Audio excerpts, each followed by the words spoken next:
Okay, I know you're thinking, whoa, we are way off course talking about names of towns.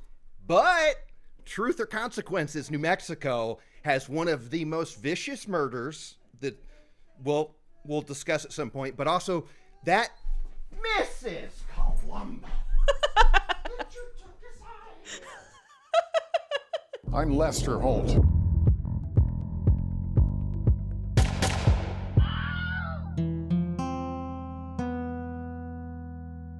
Howdy, Holtheads. Kurt Money here, alongside my co-host, Kateline. There it is. All right, and now we have returned to the hour and a halfers, the full-on 2 hours with commercials, proper Dateline episodes. Mm-hmm. We back. Yeah, and it's a good one to get kicking with, and I just want to jump right in. This is Ghosts Can't Talk, which aired January 12th, 2024. An Austin couple is awoken. I'm already not in. An Austin couple is awoken by deadly gunshots in their home. The wife shoots at the intruder, but her husband is killed. Police probe their jeweler business as a motive and uncover a shocking suspect. All right, well, I can literally name the time code for when it was not a shocking suspect, so I can't wait to say that. But Kateline, hit me with your first thoughts. What'd you think of Ghosts Can't Talk, hosted by AC? Here's Andrea Canning. I liked this one. It had some twists. It had some turns. It did not go where I thought it was going to go. Although I am curious to know if we were hip to the culprit at the same time. Okay, maybe. And actually, you know what? Okay, let's say this now. You listen to the Talking Dateline, because this is a proper Dateline. This has the after show, and this is your first time listening to it. I mean, I guess we'll go into it as it unfolds. This will be a test for us whether or not you should listen to it or one of us should not. Yeah, I don't think I should listen to it until after, from this point on, because I agreed with so much of what J-Mank said that now I'm worried it's going to sound like I'm just repeating him. Yeah, look, I have 3 specific reasons why I'm also agreeing with that, but one of them is that I like sitting on stuff that you don't know, because I could bust it out. You know what I mean? I like it too. So it's kind of like if you know everything, I'm kind of like, I like hearing you tell me things, and hearing it from you is a lot different than hearing it from J-Mank. All right, cool. All right, so you just want to hop into the episode, or you want to give your thoughts on the pod, or just do it as it unfolds? Let's just do it. All right. This, oh my God, the month escapes me, but this murder definitely happened in Texas in 2019. There's a married couple at home. It's Corey and Ted Shaughnessy. Their alarm system does not go off, but their dogs are barking like crazy. There's an intruder in the house. A gunshot. They were awoken because the dogs were barking, but this wasn't unusual. They kind of had a routine down that when the dogs would bark, he would grab his gun and Ted would walk it. One of many guns in the house. It is Texas. My God. Ted would grab a gun and go exploring, and usually it was just some kind of animal in the backyard or something. Not a big deal. But this time, it was a big deal. So, yeah, because Corey doesn't even get out of bed when the noise happens. Like, this is so routine, she just rolls over. Mm-hmm. And then she starts hearing gunshots, and that's when she reaches for one of her guns. Right. And she said there was one. Yes! Their gun was right above the bed. I'm picturing it like a like a Klingon batleth on display. Oh, what? Did you say a Klingon something? A Klingon batleth? Oh, well, please describe. You knew I was going to be asking what the that is. No, I thought you knew. Oh, sorry, man. My B. So it's a Star Trek gun, basically. It's not a gun. It's like a sword, but it's a two-handed thing, and you just use it in battle. Wait. It's the one that they're commonly using. I know that one. Yeah, when the cable guy thing, when he goes... Yeah. When it's like Spock and Kirk fighting. Huh? Best friends forced to do battle. Those are those things. Well. Nailed it. Is it? Oh, no. They didn't really have Klingons. Well, they did, but they were different. I don't know when the Batleth was introduced, but hey, does this give away my identity? You've already discussed that you paid $1,000 for a custom-made Star Trek outfit, so the world knows. You right.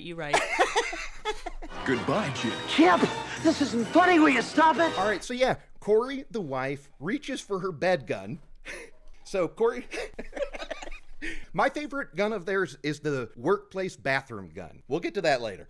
So Corey starts shooting, like, she returns fire. They literally say she returns fire, which is kind of cool in a video game way. Yeah. And then she doesn't know if she hit anything. She, like, empties her gun. She shoots out all the bullets, and then hides in a closet. She can't see anything because there's a bright white light shining on her through a Chinese curtain that they had in the doorway in between where she was and the kitchen. So Yeah. she's blinded and she's just shooting at, hoping she hits something. Yeah, and thank God there's a good Samaritan later that guesses correctly what that light was. But Oh, we'll just remember, a good Samaritan? yeah, a great Samaritan, I would go as far to say.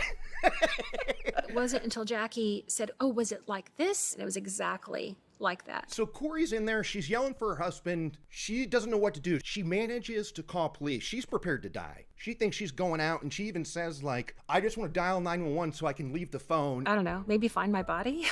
And we hear this 911 call. And, okay, this episode benefits from a second watch because here's my problem, and J-Make spoke to it. The way she was talking about it, her tone of voice, her affect made me think, oh, she's going to claim there was a shooting. She's going to say, I accidentally shot my husband when I was shooting at the burglars. My eyes were already rolling at the self-defense plea that was coming, or the accidental gunshot. I hate those, and it's like I deal with those on snaps and napes. Napes. Fear thy napes. Oh, yeah.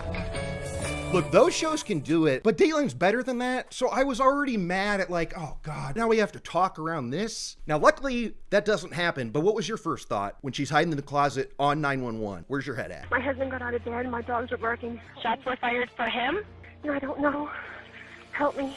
Well, yeah, it did seem like it was tough because we'd already had some talking heads with her. She's not in a prison jumpsuit. Right. So I'm like, okay, well, she didn't do it. But if I didn't know that, I would think, yeah, she was in on this, clearly. And it's just convenient that she was able to hide and whoever was there didn't shoot her too. It just felt the way the story was unfolding that it seemed a little far-fetched. Already Dateline had me tricked. I was all set, arms crossed. I kept thinking that when she called her son. Okay.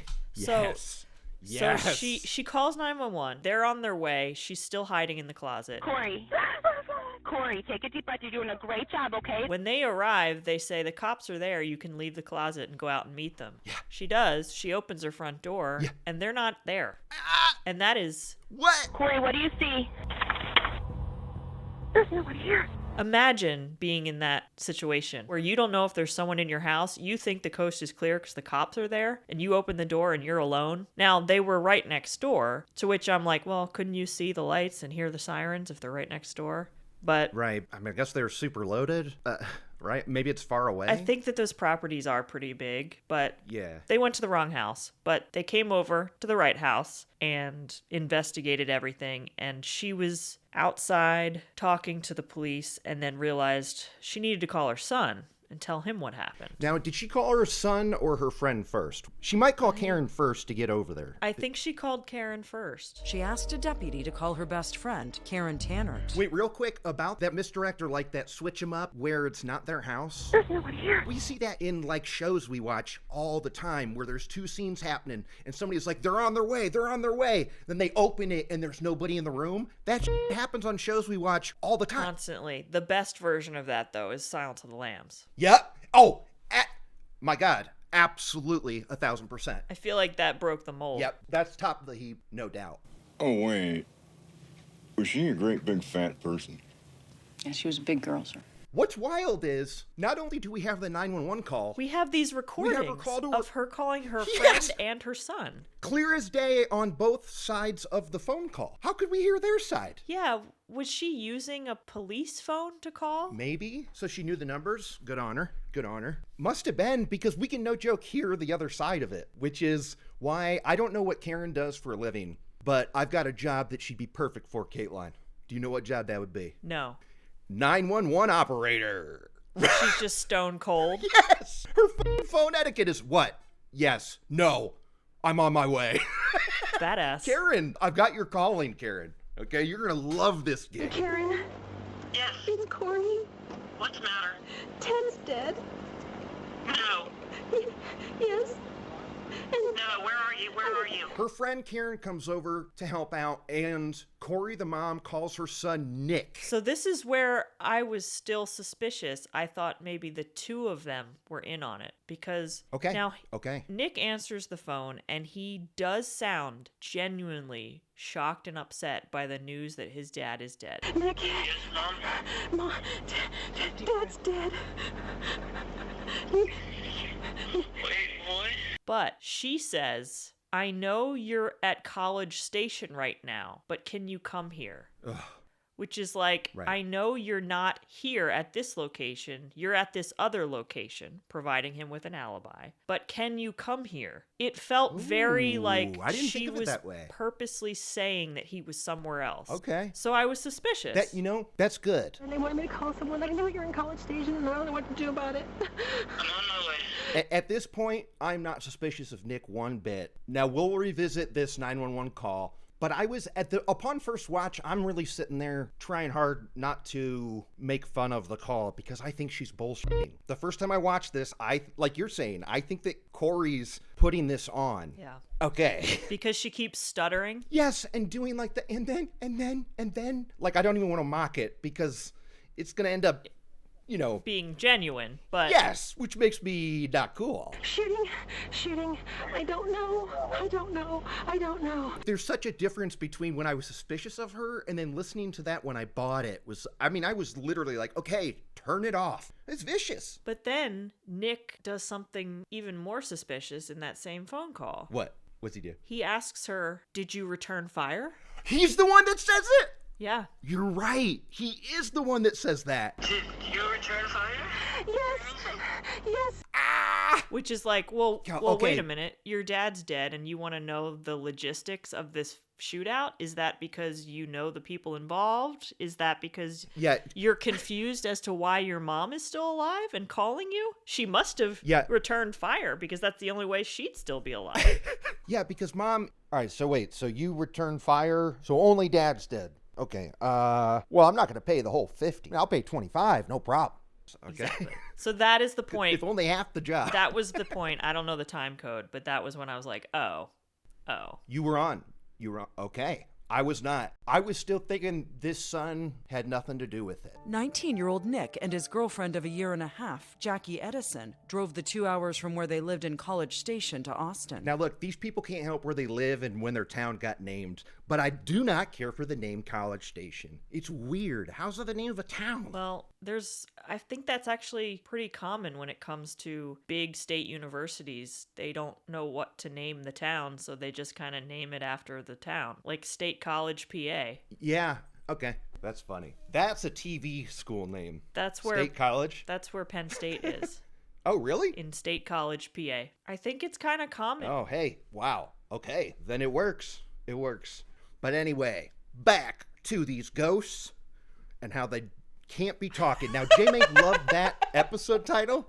I respect him liking it. This episode is called Ghosts Can't Talk, which is a title that I love. I've got a punch up that I'll save, but I felt like Ghosts Can't Talk paid off way too late, I thought. It was almost the very last sentence of the show. Yeah, that was weird. He's not going to get to talk to me because ghosts can't talk, and I'm supposed to be dead. Okay, so Ted and Corey Shaughnessy. Ted is killed. Corey's alive. We met their close friends. Tad and his partner Vicky say the Shaughnessy house was full of life and love. Please tell me you got some thoughts on these two. All I noticed was the guy had like a bow leg.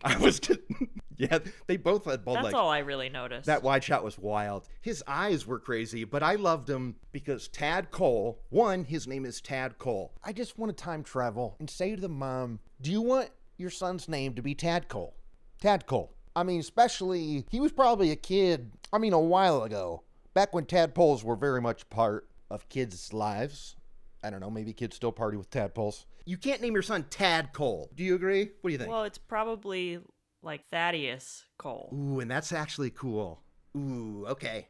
Maybe I'm back on board. So old Thaddeus, I loved this guy because he had a level of self-reflection and understanding. We meet him right away. His first thing is, look, I loved Ted. He was my best friend, and I just wanted that Ted dust. The more they hung out, the more Tad says he wished some of Ted would rub off on him. Hoped it would, I would get the Ted dust, and because he was just very effusive. I just wanted that Ted dust to come over me. Oh yeah, he thought that was everything Ted touched turned to gold. He was telling us that he was like an incredible chef, really talented, super funny, very chill. When he described, they have videos of Ted cooking. They both were masters in the kitchen. Once I got invited to their house, I was in awe of their culinary skills. And this was right after the Ted dust comment. When Tad comes in and says, I felt like I hit the best friend lottery. I feel bad for he genuinely loved Ted and Corey. Yeah. I liked both these. And, this is their big contribution to the episode, is they both got a line that was only in the cold open, but not in the episode. I don't remember it. Okay. Tad said, I feel like a fool. Oh, yeah. I felt like a fool for not having seen it. And then his wife... The wife says... Hello, take off the blinders. Yeah, and so I was listening during the episode going, when's that going to happen? I know, me too. Yeah. I think it's pretty cool, though, that they didn't. Because it's like how the Beatles wouldn't put their singles on the album, right? Because it would take the juice off the other songs. Because it would encourage fillers. And the Beatles were only about killers. Am I right? Or am I right? Yeah. Okay. Sweet. Right. No. So the cops are doing their digging and they're talking to neighbors. They're talking to Nick. They're gathering as much info as they can. And we understand that the Shaughnessy's own a jewelry store, and they are loaded, okay? And one neighbor in particular, whose journey I love in this episode. Kim. One neighbor named Kim lived next door. Like most of the neighborhood, she knew the family owned a jewelry store. This woman, we didn't get to see her. Only heard her. No. Oh, God. I feel like even just hearing her really probably put a wrench in her spokes or whatever. I feel like she is unhappy that she's featured in this Dateline. I would be. Oh, yeah. I don't think she gave permission. It's just she was part of the police investigation, so they shared it with Dateline. Yeah. But I don't think she wanted all her business to come out the way it did.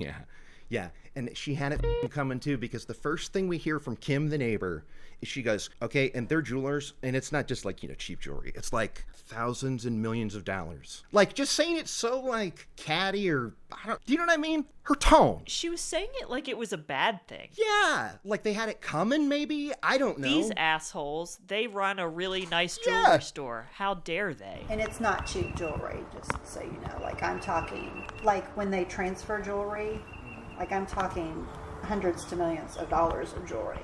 Look, she's really giving Kim's a bad name. We love a good Kim on I'm Lester Holt. We know this, okay? His anger was my anger. The son, Nick, is pretty energetic about sharing potential ideas. Energetic is a good word for it, Kurt, because we see actual video footage of him at the house outside helping, quote unquote, the cops. Yeah. They're looking at his hands. They're making him spin around. Yeah. They did the same thing with Corey, tested her for gunshot residue because she did fire. So they knew that would be on there. Yeah. And they make a note that Nick just seems a little too giddy with excitement to be helping them. Yeah. He does like a little hop skip when he spins around and he's like all smiley about it. And Kateline, this hop. Okay, now I can tell you what I thought the name of this episode should be. The Hop Heard Round the World. Because this hop was crazy. As we asked him to turn around, he kind of was happy and did a jump as he turned. So it was just really off behavior and smiling and joking. I had to rewind it twice. I mean, what the was that hop? What was it? Look, when I saw that hop, I'm cringing just thinking about it. All he had to do was turn around, and he literally jumped in the air and spun. Like you do when you're in line for, like, Tatsu at Six Flags. Do you know what I mean? Well, and also, if you're about to get on a ride that you've been waiting for, and you're also, like, a child. Yeah. This is a 19-year-old. That hop was crazy. That hop. Okay, but Nick and his hopping, he's being so helpful. He's offering some wild shit, okay? He's just throwing it out there like it's nothing. Like, for instance, oh, Kim, my neighbor, she suspected her husband of cheating, so she hired me. And I put a tracker inside of his car, and I set it up on her phone that she can watch him not go to the golf course and go to his mistress's house or whatever. That was a hell of a throw to commercial by AC. But then I when thought. the cops go and talk to Kim about it, she kind of downplays it a little bit. Oh, just a little. She just says a she little. asked Nick to trail him and just to see where he was going, where his house was, because she didn't know where he was living now. And Yeah. she didn't ask him to do anything other than that, and she paid him a little bit of money. So I'm wondering, is that true? And Nick, being the psychopath that he is, wanted to just go take it a little further? Or is she embarrassed that she had this kid track him? Oh, Kateline, she's mortified because Nick is a lying piece of shit, but he's told the truth once in his life, and it's that story. When I had access to his car, I put a little tracker in it for her that she could see via the app, so she knew where he was when he was, and so much he said, like, oh, I'm at the golf course, well, no, you're at her house, that sort of thing. This is so bizarre. Nicholas, the teenager, what is he, a private investigator? I mean, it just sounds odd. That's what she hired him for. I guarantee that happened. And this is why I love our second meeting with Kim. I love that they even said, look, there's somebody cleaning in the background, because they knew they had to use this audio. Even as her housekeeper cleaned in the background. So, yeah, I told Nicholas, when he leaves. They were like, we've got to use this audio, even if there's a vacuum in the background. Because we just got done hearing from Nick that he literally put a tracker in the car. She can literally watch a little dot move around on his phone. And how many times this piece of shit by her husband was like, I'm going golfing. Actually, I'm not. He acts like it happened all the time. Detectives needed to go back and talk to Kim. And then these cops walk over to Kim's. And Kim, when they say, hey, so, did you and Nick ever, like, do any sort of investigating? And she is floored, okay? She is not happy this comes up. How about any, like, investigative kind of things? Okay, yes, that's not really investigative, but I did have him follow my soon-to-be ex-husband. Forgot about that. Okay. That's investigating, right? She literally said to them, she goes, it's not investigating. And you know what? You guys don't want to hear this. You guys don't want to hear this. They literally Right? walked over to her house to hear it. Yeah. And she was like, is this too much detail? This is too much detail. Well, it's interesting. Probably more information than you want to hear.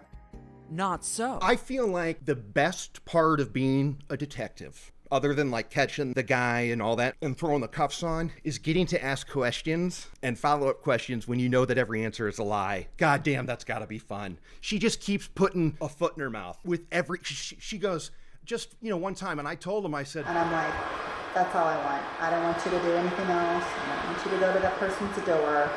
I don't want a problem. I just want an answer. She acts like it was a one-time thing. And the cops, because they know all the answers, go, so how many times did it happen? And she's like, Two or three. So there was more than one occasion when you had a following? So maybe 2 or 3 times. This was the best part, the most like rewarding until the end of the episode, I thought. What do you think? Just this neighbor who had nothing to do with it? The delight I had in her answering with lies every single time she lied, I was cracking up. I don't know.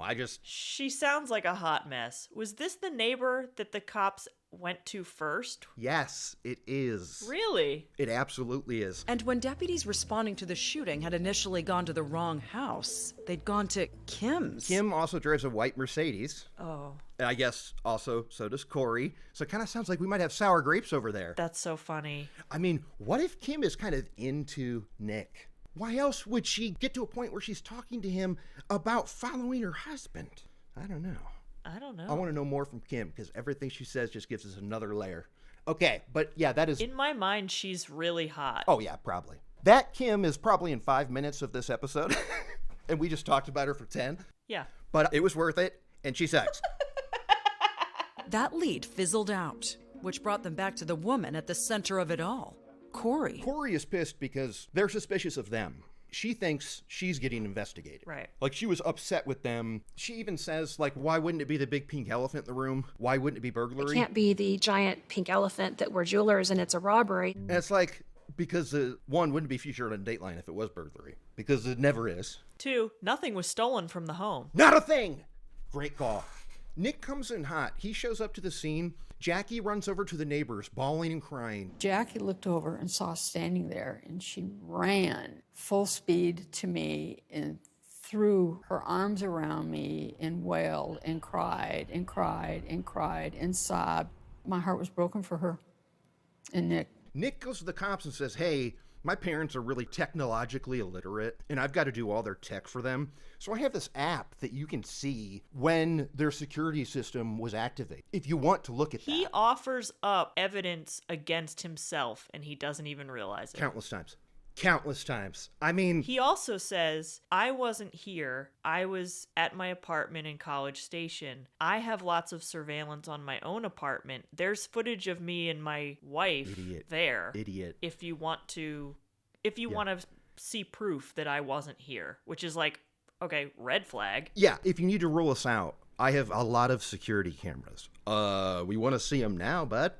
I mean, what a fucking idiot to offer that up. Something that might be able to help y'all. I mean, if you want to rule her and I, my home security system, I arm it every night. I have cameras that show my entry and exit that I can view via my phone. He did. It's come up before. He's the classic Columbo villain where he keeps offering suggestions, thinking he's throwing you off the trail when it's like, no, dude, you're throwing scent bombs that lead right back to your dumbass. He told them about an incident that happened years earlier in the 90s when his dad ran a pawn shop. He spoke of somebody robbing them. His father fired back, injuring the robber, who was later sent to prison. So they looked at his phone, and they looked at the app that controlled his parents' security system, and they were able to see that the window that was commonly used by Nick and his friends to get into the house, which he also offered up, like, this is how we sneak into the house. It's like, okay. Yeah. That window was opened, and the culprits were in there for like 17 minutes or something like that. Yeah. That meant the intruders had been inside the house for a while before Ted confronted them. Maybe looking for something to steal. But what it also logged was that he opened his app to look at this right around that time. He logged into the security system on his phone 5 minutes before the house was broken into. So he knew about it before it happened. Turned out he had opened up the app the morning of the murder at 5:39 a.m. So he's already aware of the situation. That already, guess what, listeners? Nick f***ing killed his dad and wanted to kill his mom. But he didn't do it himself because he was at his apartment in College Station 2 hours away because they went to his apartment to check his surveillance footage, and he was there with his wife, but they also found like the shell casings in his closet that matched the casings from the scene. They found the box of shell casings in his closet that matched the murder weapon. Yeah. The exact match. Exact match. And also, you know, that we were mistaken. There was one thing taken from the house, and it was a gun, right? It was a 380 again, I think. And it was the gun that we find out killed Ted. So, like, that was the only theft that happened, was the murder weapon, pretty much. Right. It's like 3 months after the murder. Nick and his girlfriend Jackie packed up their apartment in College Station and moved in with Corey. So Nick and his girlfriend, who we find out wife, that they secretly got married, but this Jackie girl is his wife, they move in with Corey at the murder house. And they decide, and they do the nice thing and put their lives on hold and start working at this jeweler. Out of the kindness of their hearts, have decided to step up, as AC said. Corey says with Ted's death, she doesn't know that the jewelry company will survive, and she begs them to help her run the store. And they agree. Yeah. They're so good. They're so nice. They agree. And just the words, the phrasing of step up, like, never mind the fact that they're the reason why there's an opening. It's a free job. That's not stepping up. Yeah, it's a gift to you, my friend. A free good job. Yeah. It's an excellent job. I just think, like, jobs are so fucking hard to get. Like, I'm sorry, even if these guys weren't guilty, I wouldn't call that stepping up. No. Right? Especially because Nick is a freeloader. He does not go to school. Jackie does. He doesn't go to school. He decides when he graduates from high school that he wants to do some day trading. So Ted and Corey give him $30,000 to start his day trading business, and he blows through it all on not his business, on just living a lavish lifestyle. then they also pay all his bills for him and his rent and his car and everything. So for him to step up, it's stepping up into not being a freeloader, but it's like he could have just done that from the beginning. It was his parents' company. Why didn't he just work there from the jump? Yeah, you're absolutely right. Like, if he didn't want to go to school, he could work at this jeweler, be done every day at 4:30. Like, hey, look, dude, you'd have been able to live the life you wanted. You could have gotten drunk 4 nights a week. Totally. You know what I mean? You'd be home for the sunset. You'd have lived your life with Jackie. Dripping in Rolexes. Dripping in them. So the cops, 3 months after the murder, they call in Nick and Jackie to talk to them again. And then that's when they walk into the office of the detectives, and then cops follow them in and say, BT Dubs, you're arrested for murder. Which is pretty cool. I thought that was dope. Okay. The time code thing that I was teasing. 24 minutes in is when we find out that Corey's bullets that she fired, none of them hit Ted. They discovered none of the bullets from her gun had hit Ted. Still, was she somehow involved in the home invasion she survived? So right then and there, I say, wow, I'm the asshole. It's not And Corey. I also feel so much better for her because she didn't know. She was worried that maybe she accidentally contributed to his death because she was blindly firing. Yeah. But she's, I'm sure, relieved to hear that it was not her gun. Oh, yeah. Because if she had accidentally hit him, even knowing that she is 100% innocent, I still wouldn't be sure because of the stink that's associated with, well, I fear for my life. I had no other choice but to pull the trigger. Right. So that happens at 24 minutes in. And I'm like, Corey's innocent. Suddenly her 911 call is f***ing heartbreaking. And I start thinking back to the 911 call. Okay, so 24 minutes in, that happens. 30 minutes on the dot is when I said Nick Shaughnessy is the guilty party. And that's when he referred to his dad as father. Instantly. Yep. I said, he did it. Well, Father never asked me to do that. Father didn't like when we did this. And then you go back to the 911 call and you hear Corey refer to Ted as Dad. They didn't call him Father. Oh, whoa. And good also, call. Jackie, it's mentioned that even Jackie called Ted Dad. Nobody was calling him Father. You're right.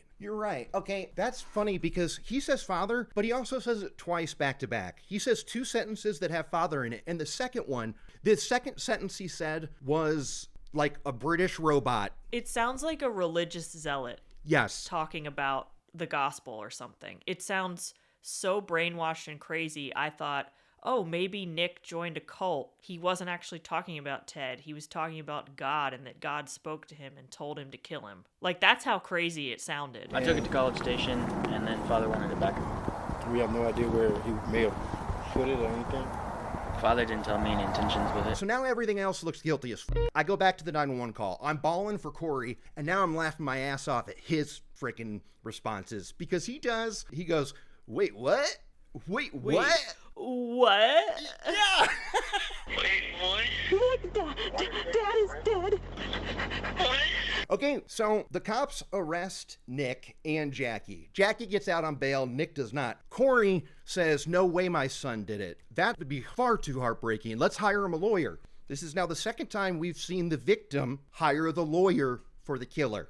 Nancy Shore, the one-eyed wonder. So crazy. Because I'd been shot in the head. But she explained it to AC. It's your child. You'll do anything for them. Of course you want to believe that they're innocent and that they couldn't do something like this. And I think she was trying to appeal to AC as a mother who has 6 kids of her own. You have 6 children. Yes. I don't have any. So between us, we have a normal amount of kids. But AC wasn't playing that game. No. You know, you want to do anything for your child. You believe they're innocent. And AC's like, yeah, if they're not an asshole, but your kid sucks. Yeah, your kid sucks. He wants to be a day trader, okay?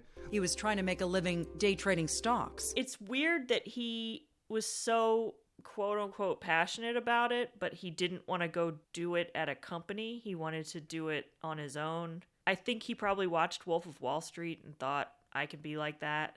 That's what I was waiting to say. I said that motherfucker watched Wolf of Wall Street and said, I want to be Jordan Belfort. I guarantee it. It's embarrassing. Yeah. Fugazi, it's fake. Hey, Fugazi, it's a wazi, it's a woozy, it's a fairy dust. That's his vibe too, because AC, like back when we don't know who the killers are, AC is asking Corey, like, what do you think brought Jackie and Nick together? And her response is, well, they both love things. They both like, watches and talking about stuff they can get. Ooh. Wow. It was a good burn. That's It's a good burn. such a bad foundation for a relationship. Yeah. I think they liked a lot of the same things. They liked shoes and cars and electronics and things. We didn't mention that Nick was adopted because they tried to have kids and they couldn't have kids. So they were so determined. They flew to Ukraine on a day's notice to adopt Nick. So that's how much they wanted to be parents. And Nick doesn't remember his life before that because it happened pretty early. I think he was, 18 months old or something like that? Very young. Yeah, he was months old. It did seem like he had a really great childhood. They loved him. They gave him everything. Yes. They were together all the time. He was given every opportunity. I think he was spoiled, but it didn't seem like outrageously spoiled. It's just it set him up for failure because he didn't have any kind of ambition after high school. It was just like, well, I'm mommy and daddy's little prince, so I'm just going to keep living my life that way. But he did not face any hardships growing up. No. And look, it's tough. It's almost like successful people shouldn't have kids because their kids are going to suck. What do you think? Yeah. What's the way around this? They were loving parents, and ultimately they're undone because this guy realized that he's too lazy to do a hard day's work. And so he's like, murder will get me $8 million. Here we go. Like, all that love that they did. So that brings us into the motive. When the cops are interviewing Jackie and Nick, they're asking Jackie, why would Nick do this? And Jackie was saying, honestly, according to Nick, it wasn't about the money. It was because such horseshit. His dad was depressed. Which, if you ask anybody, no, he wasn't. That's a lie. That's her saying that too. According to Jackie, Nick said his father was depressed. I didn't see that, but Nick said he did. And he mentioned killing him to end that. He knew that they had a $1 million life insurance policy each, but he told me it wasn't about the money. And then he said, if my dad's dead, my mom's gonna be too bummed. She should probably clock out too. Let's kill them both. It's the right thing to do. But that's what Jackie presents, right? That was what she presented as the actual motive, even though he would stand to get $8 million. Yeah. We find out about the $8 million from, I almost want to say honorary all-star because I feel so bad for this sucker. But old Spencer. Poor Spencer. Oh, Spencer. Nick's best friend, Spence. Now, is he a sucker or a patsy? He's one of the two. Was he a friend just to blame him for stuff? Or did this just fall into Nick's lap? He sets this guy up to take the murder. He sets him apart. I think that this was fully intentional because at one point, Corey says, Nick never had any friends. So now all of a sudden he's got a couple friends? Where'd they come from? Yeah. They were chosen. Yeah. He found the most vulnerable, naive people he could find to get them to do his bidding. Yeah. And also, not having any friends, that is another red flag. Yeah, agreed. And look, I genuinely feel for Spencer, and I'm glad that he didn't face any charges because the cops had his number the second he walked in the door. Every time he was on screen, somebody's going, so you didn't tell us that before? Okay, well, he knew something. Everybody's going, Spencer knows something. They're just like, we're going to get it. Naturally, police wanted to know more about him. Spencer didn't really know anything. No, but he did, though, because Nick had set him up so thoroughly. He had a gun that was the murder weapon, but it wasn't the murder weapon. It was another version of that gun given to him by Nick. Right. It was another 380, but it wasn't the gun. But it wasn't the gun. And we see it in Spencer's car because Nick is in there going, yeah, look, my best friend Spencer, I grew up with him, I love him. But he has a really job at Home Depot. He's not as fortunate as I to have parents that will help him like mine are. So he works at his Home Depot job, hating every second of it. When he's not there, he's studying for his school at Texas State. That's what Nick offers, like he's being a gentleman or whatever. He's planting that so the cops go, well, sounds like we got to talk to Spencer. Yeah, but how would Spencer get any money from their death? Great cue. Pay for his school. It makes no sense. Every lie Nick has does not have a second level. He never inspects it. He goes, level 1, I'm good. proceed with this lie. So when they look at Nick's surveillance and then they go and look at his house and everything, they watch his surveillance and they see him meeting with a group of dudes, and they realize this is possibly the meeting where he tries to hire people to kill his parents. Now, what we haven't covered, because I actually don't think it matters, is this whole like window thing. It doesn't, but we have to mention it because it answers our question about coincidences. Yes. Because this is a stone cold coincidence. So when they're first investigating the crime scene, they dust that window that was used to gain access to the house. They dust it for prints, and they find a print, and it's in the system, and it's a match for a guy who actually works at the assembly plant that made the window. So they're like, well, it's probably nothing. They look into it anyway. They do. This guy is all the way up in Minnesota. He does work at the plant. He had nothing to do with it. So they're like, okay, well, move on. Then later, when they're looking at the surveillance of these guys that come to meet with Nick, one of the guys in the video is wearing a shirt with the window company name on it. Yeah, because one of Nick's security cams, one of many, this guy went out to take a phone call and he turns. This is that awesome stuff, karma stuff, where it's like Nick could never have known to prevent this. No. That a buddy of the guy he hired to do the killing worked at the place that installed his windows. And so us, the audience, AC, the detectives, everybody sees this and says, holy f***, so wait, it was the guy in the factory? Right. So they don't know who this guy in the shirt is, but they contact the window company and they recognize him. They give them his information. Somebody remembers him. He hadn't worked there in years. Yeah. So they track this guy down and they bring him in, and that's how they learn who this group of people are that were visiting Nick. And the guy in the window shirt says, oh yeah, I went in there and they immediately asked me to kill someone and I left. And you can see him on the video. He leaves after like 2 minutes. He's like, nope. Nicholas tells him some people in Austin are costing him $30,000 a month and they need to be taken care of. So Cameron's starting to get, the hair standing up on the back of his neck. And I'm going, that's bullshit, nice try. Ends up being true. Mm-hmm. So now we're trying to find that other guy. It's his buddy. Mm-hmm. So he goes, well, that guy's name is whatever. So they bring that guy in, and he says, I did make that 2-hour drive multiple times. But the thing was, when we got there, Nick was like, I can't get in. Even though this window is a door and they don't set the alarm unless they're gone. I can't get in, darn it. So then we just turned around and left. That's what he said. Yeah, it doesn't make any sense. No. And even if that happened, it didn't happen the night of the murder. So yeah, so they get this guy on cell phone forensics. Those cops couldn't do it themselves, though, could they, Kateline? They had to outsource it, and I was like, who are these chumps? Chumps. They're not as good as me. Hell no. Because, again, what was their most valuable insight? iCloud. Thanks. We never would have figured that one out. They literally have a whole scene where it's like, people think if you reset your phone or delete your messages, they're gone. But the thing is, they could have synced to other devices.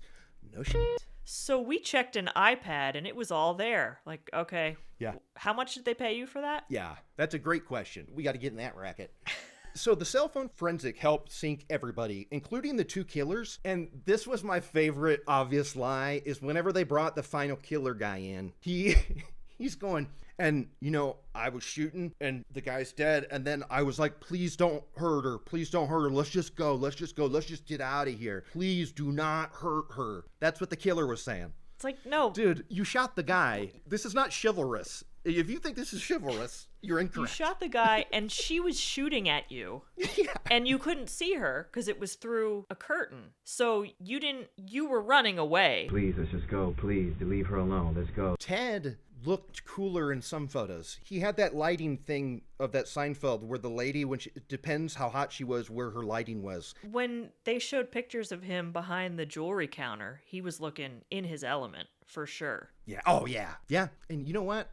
I wanted some of that Ted dust.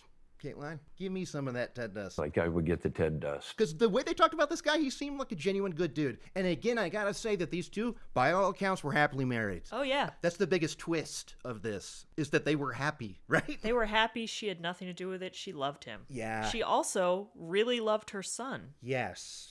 And convinces him to take a plea. I told him that he owed it to the memory of his father to tell the absolute truth. So there's no trial for Nick. Jackie gets bonded out and she gets brought in And then she gets to come out with her cliches of, oh, I thought he was joking. I never thought he'd do it. I just let him play his little game. But if anything was really going to happen, I didn't think he was going to do it. So I have a serious question for you. At what point does that excuse not work? Is it when you start the 2-hour drive? Is it when you bring the gun in the car? Like, when do you go, this is no longer a joke, it looks like you're serious? In their scenario. It's tough because I assume that he always had a gun in the car because they're a gun family and it's Texas. And also she did not, she and Nick, neither of them went on the night to kill him. So she really may not have known that it was for real going to happen. Whoa, wait a minute. I must insist that you recall that she made that drive with Nick, and Nick was supposed to do the killing more than once. She went with him when he was supposedly doing that drive in the middle of the night to do the murder. Yeah, you're right. Now, I'm not as upset about Jackie's end as you and J-Mank are. Okay, I am not usually this angry after watching an episode of Dateline, but in this case, I mean, it's outrageous. How is Jackie not wearing Texas prison white? It's nuts. Okay, so Nick takes a plea deal. He's in prison for 30 years. He can get parole probably in 20 or something, but he takes a plea deal. I did it. Boom. Tell us, Jackie. Jackie's sentence is whack as hell. Knows about a murder, gets to move into a mansion and get a new job, okay? Pretend to be heartbroken for this poor woman that she was responsible for her sadness. Her new daughter-in-law, Jackie, gave her a card expressing how grateful she was that Corey had survived the horrible shooting. Tell us about Jackie's experience with the courts, Kate. Jackie's case keeps getting delayed. Yep. So she's free this whole time, living her life, dating, working, going to college. Everything's normal. Years later, she finally gets her day in court. And I guess it was only like accessory to murder or No, it wasn't even that. They came up with a new charge, and that's what she accepted. And it was like conspiracy to commit a capital crime or right. something. It wasn't even like conspiracy to commit murder. It was something weirdly less than that. Yeah. And her sentence is like, it's 120 days, which she had already done. So that's 120 days, which was time served, and then 10 years of probation. And then every year on the anniversary of the murder, she has to spend 2 days in prison. And that's not a thing. Okay. That's not a thing. Okay. Let's talk about this because I'm not as mad at that sentencing. Are you? Here's my thinking. They were saying that she needs 20 years in prison. I agree. But unfortunately, we know they don't have on her.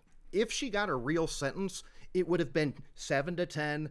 She'd have been out in 3, time served. She'd do 18 months in jail, and she'd move on with her life. That's what I think would happen in the best case scenario. Because all they have are texts that she could say, well, that was 50 grand for something else. Yeah. Right? And you think that this is a worse sentence than that? No. I guess, look, I agree it's okay, that her sentence is this wacky, like, TV sentencing where it's like every year on the anniversary of the murder, you have to spend 2 nights in jail. Now, I hope it's 2 nights. It better be a full 48 hours, Kateline. It better not be morning one day, night the next. That's like 1 day. She needs to spend night, she needs to wake up and fall asleep in prison. Twice. You see what I'm saying? I do see what you're saying. But if she breaks this, she has to do 20 years. And even J-Mank says it, she's going to be thinking about this more than those 2 days. This is a sentence of 10 years. It's not the kind we want, but it's going to bug the out of her for 10 years. Yeah, she can't really go I mean, she's on probation. She can't leave. She can't go anywhere. She can't travel. She always has to be aware of that day that she has to report to prison. God, I wish I remembered the date because I hope it's on a day where people get married all the time. Because I want her to have to deal with this once a year of go like, hey, can you guys move your wedding? Oh, you can't? Okay, well, I definitely can't go because I'll be in prison. But, right? Like, I love the idea. This is going to get her. It's gotta get her. Because, oh my God, Nick and Jackie move in with Corey. They step up to the business and they go, oh, hey, by the way, Mom, we didn't tell you this, but we got married a year ago. They committed a worse sin against a mother later when they killed her husband. Mm-hmm. But how dare they rob her of the wedding of her only child? What do you think? Yeah. How dare you, piece of shit day trader? You fuck. The thing is, if they had just worked at the jewelry business from the start, they would have inherited it anyway, and they would have been millionaires on their own. This was completely unnecessary. They would have gotten divorced 5 years later. They both still would have been fine. Sure. Yeah. Okay, so that sentence sucks. And God, f***ing Corey. So Corey, and AC speaks to it on the Talking Dateline. Corey's intense. You know, she's been through hell and back. She gave some cool insight about the edit process where she was like, we were very aware of this in the edit of her coming across as like a strong-willed person. And she said it in a way of saying, she's annoying when you watch this sometimes. Oh, Kurt. She would not let AC ask her full questions. Right? She kept jumping in there and interrupting and just talking over her. She steamrolled her. Yeah. When did it hit you that Ted's not coming home? Our life that we were planning, Instantly. you know, for the rest of our lives is gone. Instantly. In the back of that police car. Probably before that. Probably in the closet. But I just didn't know it. Like, bottom line, it's okay that she steamrolls because she's been through the ringer. But I agree, because there's a few specific times, like when, like AC, like let AC get a laugh in or an attention to her for 1 second. Because when Corey is like, the insurance people wouldn't pay up because they said there was foul play involved. And AC goes, well, and she starts to say, foul play, yeah, there was a murder. And now in a perfect world, Corey would go, yeah, I mean, hello, that is foul play. Plus, they think it's me. But she goes, no, I'm saying it's because me. Does that make sense? She's like, right, I get it. We're trying to editorialize here. Yeah. They suspect foul play. And at that point, that means me, because I'm the beneficiary. Right. Well, because yes, of course there's foul play. Right. But I mean, that he means was specifically but yeah. me. AC had her revenge when she interviewed Nick in prison. Yeah, she did. I have never seen her so fired up. Yeah. She was actually, dare I say, mean and insensitive. Oh, I did think that it was a little bit of a fish in a barrel vibe. Why not do it yourself? I'm a coward. I couldn't do that. I honestly. You don't think it's cowardly also by hiring people to go kill your parents? Most definitely. I'm okay with it, but I did think at one point, I'm like, AC, look, if you want to go hard, go find Jackie. She's at a Starbucks right now. Go yell at her ass. Mm-hmm. Okay? Do that, because this guy's in prison. I don't, like, what are we going to get out of She him? wanted a baby so bad. She gave you a life most people could never dream of. They did everything for you, and this is how you repay them. Also, harking back to his father and whatever intentions kind of line, that's all the kind of stuff he was saying to her. He wouldn't give her direct answers. It was all very flowery, kind of self-contained, weird non-answers. Just my most deepest regrets. Nothing should ever get to that point. If I could trade places with my father, I would, just to give that back to my mom. I'm sure she was frustrated that she wasn't getting anywhere, and that's why she lashed out. But, like, he's a dud.